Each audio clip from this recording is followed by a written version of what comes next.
By using the word dummy, I think it is important to convey that you are not a dummy. In fact, you are filled with unbridled potential and intelligence. If you were somehow offended by my use of the word dummy as a comedic device, I apologize in advance. Please enjoy the lecture. Hey guys, welcome to HipHughes History. We're so glad that you made it back, or if you're here for the first time, we're so glad to have you. Because we're going to take Korea and we're going to cut it in half.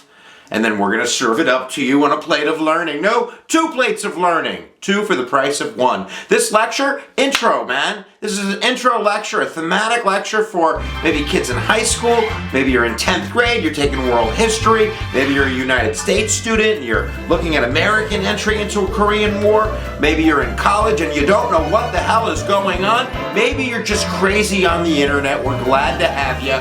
Let's go. Ding dong. Learning is here.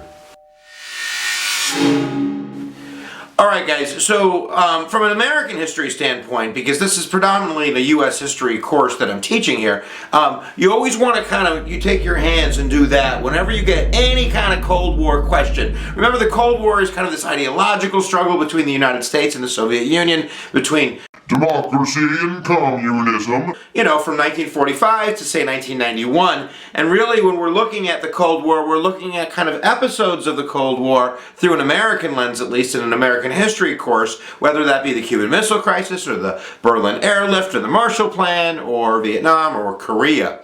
So all of these have one thing in common, and that is that American foreign policy dictates kind of this idea of containment, that communism and the Soviet Union is a threat to the American way of life. Therefore, whenever we see kind of a spreading of communist ideology, we have to take action, keeping the ketchup in the ketchup bottle so it doesn't get on your nice fancy suit. Now, look, this isn't saying it's a legitimate, truthful strategy. It is saying it is what is in the mind of the decision makers. Remember, when we do an American thesis of foreign policy, or I think any foreign policy, countries act in their own self-interest.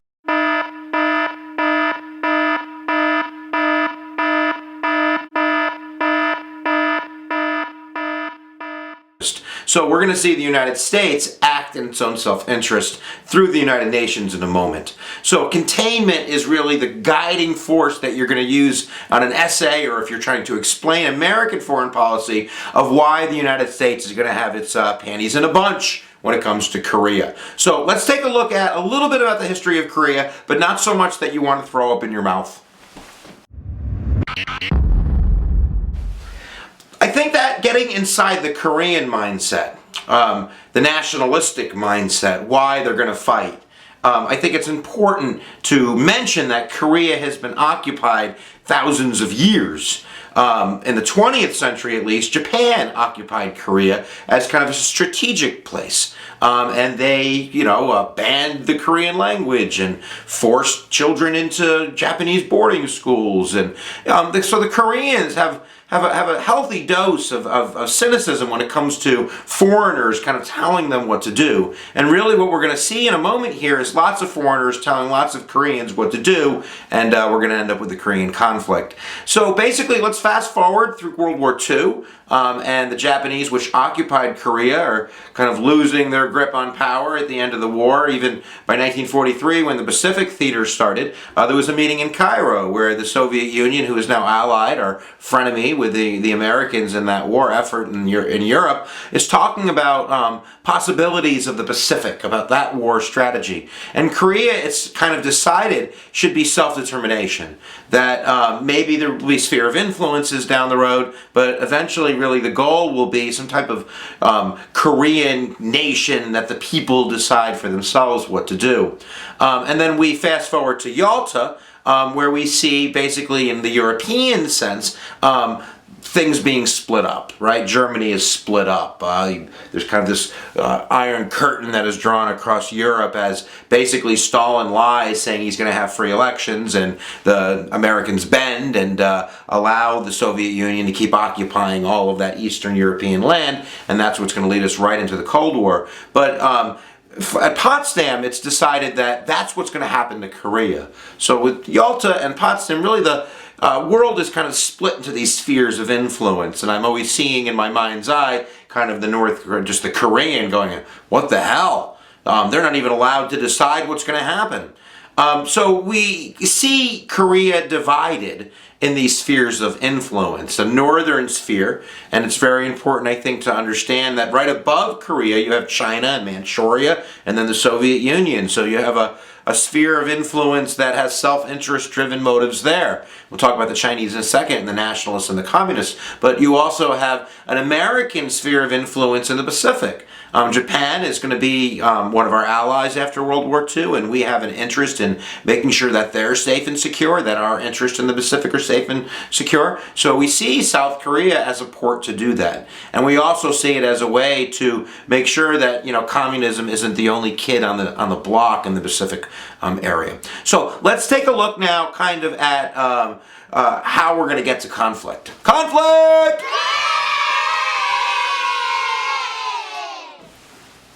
All right. So the Korean conflict is a United Nations conflict. That's important. All right. I know in a lot of tests that's a question a lot of kids get wrong because they see it as a G.I. Joe war when it's a United Nations action, a police state action in a sense. It's not a declared war. And it doesn't matter if you're dying in the war, but, in the sense of the history books, Congress never formally declares war. It's kind of like a little bit of a soap opera, and we don't want to go too down under the covers here, but basically you have to know that at the same time that the Korean War is going to be beginning, conflict is going to be beginning, you have this kind of crisis in China and the United Nations. China is having a civil war. Chiang Kai-shek is fighting Mao Zedong.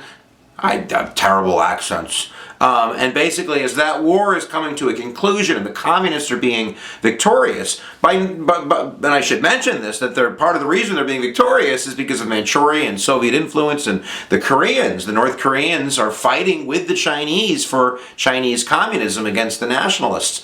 But nevertheless, when the United Nations refuses to recognize the communist government of China after their civil war, and is recognizing Chiang Kai-shek, and I think in Taiwan or something, the Soviets go ballistic. The Soviets are like, yo, baby, this ain't cool.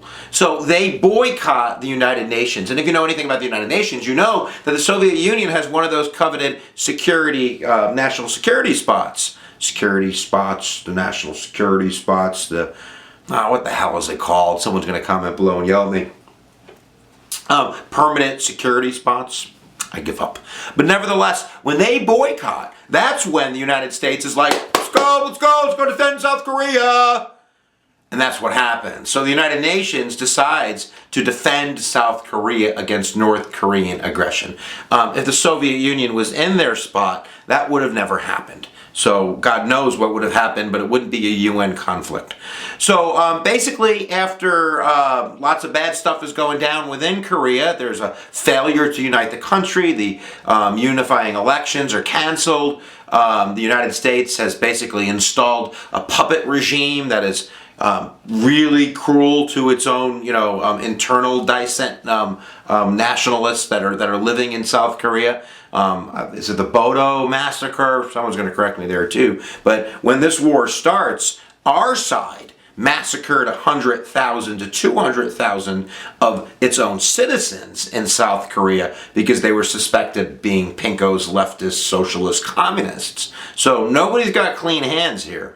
But nevertheless, yada yada yada yada yada. In 1950, I believe in June, the North invades the South. And there's always controversy there. I'm sure someone's going to say, no, it was the South that invaded the North. But right along that 38th parallel, we have a major aggression action happening. And there, the United Nations takes action. And basically, if you look at any map, and there's a lot of animated maps online, you'll see that basically the North creams the South in the beginning of the war. There's just like really a lack of American presence, a lack of military defensiveness, and the South Koreans just kind of fold. And that's when the United Nations, under General Douglas MacArthur, who was running Japan at that point, and I say United Nations, but like 90% of the soldiers are American soldiers. So it's got a UN face, but it really is a US war. And then General Douglas MacArthur is going to come to town and knock some heads. And I'm going to take a break because we're at that point where the United States is mobilizing to take action in Korea under the flag of the United Nations in a war of containment. Are you learning anything yet? I hope hope so. So, Douglas MacArthur, and let's remind ourselves, President Harry Truman, we just got out of World War II, 4 years, 5 years earlier. This is the atomic age, the nuclear question, really, China going communist is a really scary sequence of events that's occurred. And if you're looking through the lens of the atomic age and the Cold War, China going communist is kind of like Godzilla coming to town. So there really is, I think, this kind of built up, feeling in America that there needs to be something done. So the Forgotten War, which is what it's called because it's wedged between World War II and Vietnam, is now going to take full blossom. And, we're talking about 50,000 dead American soldiers, and we're talking about probably millions of Koreans that are going to die in this 3-4 year war. So nevertheless, MacArthur is kick-ass. So when MacArthur comes to town, there ain't no stopping him. So not only does he drive... So, Douglas MacArthur, and let's remind ourselves, President Harry Truman, we just got out of World War II, 4 years, 5 years earlier. This is the atomic age, the nuclear question, really, China going communist is a really scary sequence of events that's occurred. And if you're looking through the lens of the atomic age and the Cold War, China going communist is kind of like Godzilla coming to town. So there really is, I think, this kind of built up, feeling in America that there needs to be something done. So the Forgotten War, which is what it's called because it's wedged between World War II and Vietnam, is now going to take full blossom. And, we're talking about 50,000 dead American soldiers, and we're talking about probably millions of Koreans that are going to die in this 3-4 year war. So nevertheless, MacArthur is kick-ass. So when MacArthur comes to town, there ain't no stopping him.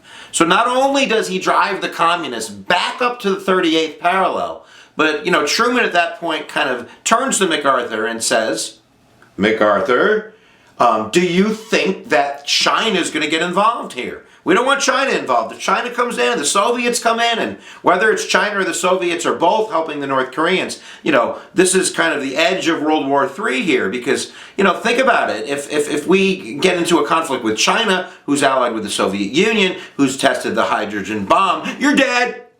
I'm dead. He's dead. She's dead. You're all dead. So this is really like a, matter of life and death. And remember, why did we fight the war in the first place? Did you say it? Did you say containment? Because that's been accomplished. And you get to the 38th parallel, and they were there, and it came over here, you pushed it back there, hey, we win. MacArthur kind of guarantees that that's not going to happen. So not only does he go to the 30th parallel, but kind of really pushing Truman and ignoring Truman's advice, pushes himself all the way up into, I forget what river it is, starts with a Y, hits his head on China's ass. You know what happens when you hit your head on China's ass? Lots of little soldiers come out. And that's when basically they're driven back to the 38th parallel. At that point, it's like trench warfare. It goes on for a couple of years, and then an armistice is signed in, I believe, 1953, 1954. And that war, conflict, United Nations conflict, becomes a stalemate that really is never ended. And I'm going to forget the leaders. I always mess this up. Kim Il-sung. He was the first leader of North Korea, really, right? Communist dictator kind of guy.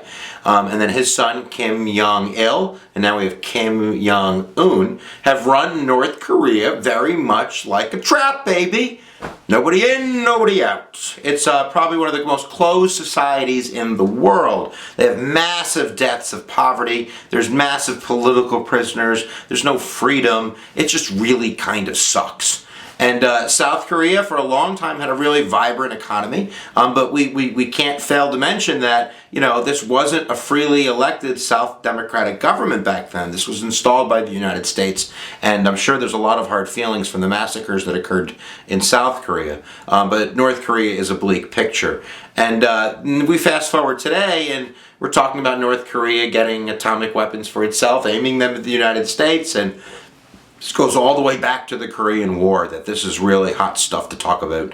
So, I hope that you learned something, really. This isn't, a high college lecture, so if you need to go research more and study more, you certainly want to do that. But if you understand the basic concept of containment, and you understand that this is a United Nations war, and that at the end of the day, it's successful if it's a containment war, then you're probably pretty good. The only thing really left to do is get Macarthur and drag his ass in the room and fire him. And that's what Truman did, because of that idea that, who's in charge of the military here? Macarthur even talked about and thought that he had the ability to use atomic weapons against China because he was a military leader. And then he had that decision, he would make that decision. And you don't want a guy with a soldier, military guy, used launching nuclear weapons without the president's control. So he had to be trumped, and he got trumped. So there you go. Truman, fire, Macarthur, containment, United Nations, Korea. Hope you learned something. See you later. Press button, subscribe.